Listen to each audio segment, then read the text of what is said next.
Andor Season 2 is changing how you watch Rogue One, a Star Wars story, and we haven't even gotten to the finale episodes yet. Taking place in the 4 years before the events of Rogue One and A New Hope, every 3 episodes of Andor Season 2 features a time jump as it gets closer to the Battle of Scaife. To that end, the new season has been setting the stage for the beloved 2016 movie in multiple exciting ways. Not only has Diego Luna's Cassian Andor been evolving into the rebellion captain he is in Rogue One, but the resistance efforts against the Empire have been growing as well into a full-fledged rebel alliance.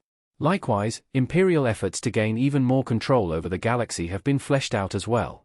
Keeping that in mind, here are the top 10 ways Andor Season 2 has already changed Rogue One ahead of the finale episodes.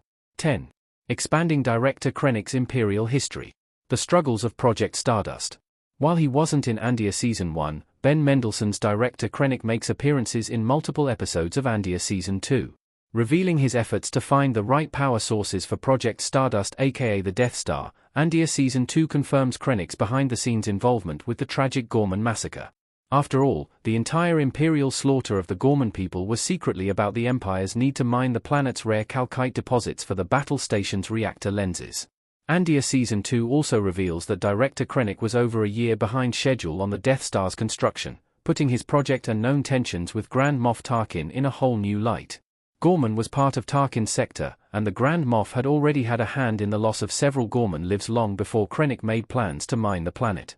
As such, it's fascinating to see more of Krennic's career with the Empire and his efforts to make the Project Stardust a reality. 9. The origins of rebellions are built on hope. Andor's brutal experience on Gorman. Andor rebellions are built on hope. Thaler Hotel Clark.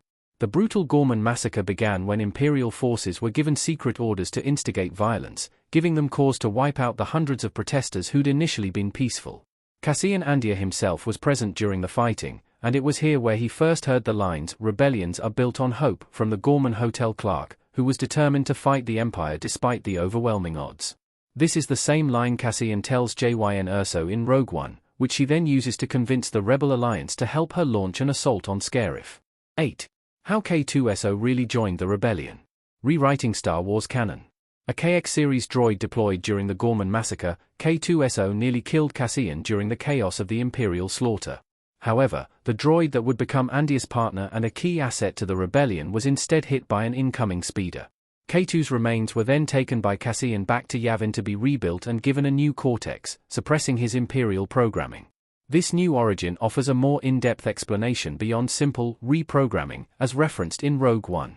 However, it also puts K2SO and Andor's relationship in somewhat of a darker light, considering the backdrop of the Gorman massacre. Likewise, Andor Season 2 does rewrite the Star Wars timeline with K2SO's new origins, as the first meeting between K2SO and Cassian was much different from the canonical comic special released by Marvel in 2017. 7. His A Messenger. Scarif was Cassian's ultimate destiny. Andor Season 2 EP 7-9. Image via Disney+. With the rebel base on Yavin up and running by 2 BBY, Cassian and Bix Kalin are approached by a Force healer in Andor Season 2 Episode 7. While Cassian isn't interested in what she has to say, the healer does tell Bix that she could sense Andor's greater purpose in the future, identifying him as a messenger. This is a rather poignant observation considering the events of 2016's Rogue One, as Cassian does end up giving his life sending the Death Star plans to the rebellion, the implication now being that it was always going to be his destiny. 6. Andor's relationship with Alliance leadership. Cassian valued his independence. On the verge of promotion in Andor Season 2 Episode 7, Cassian leaves for Gorman at the request of Luthen Rail, despite reservations from Rogue One's General Draven. Draven is less than pleased with Cassian's decision to leave without providing any details, especially when the rebellion wants him to become one of their leaders. Nevertheless, Andor still takes off. "The day I need permission to come and go, I'm gone." Ultimately, Cassian does get promoted to his Rogue One rank of captain by the end of Andor Season 2, having earned it following his successful extraction of Mon Mothma from Coruscant. However, one can imagine Draven probably wasn't surprised when Cassian rallied multiple rebels to secretly join him and Jyn Erso on their mission to Scarif, motivating the rest of the Alliance to launch fighters in support. While Cassian's loyalty was to the rebellion, he was still very independent and not above bending, or outright ignoring, protocols. 5.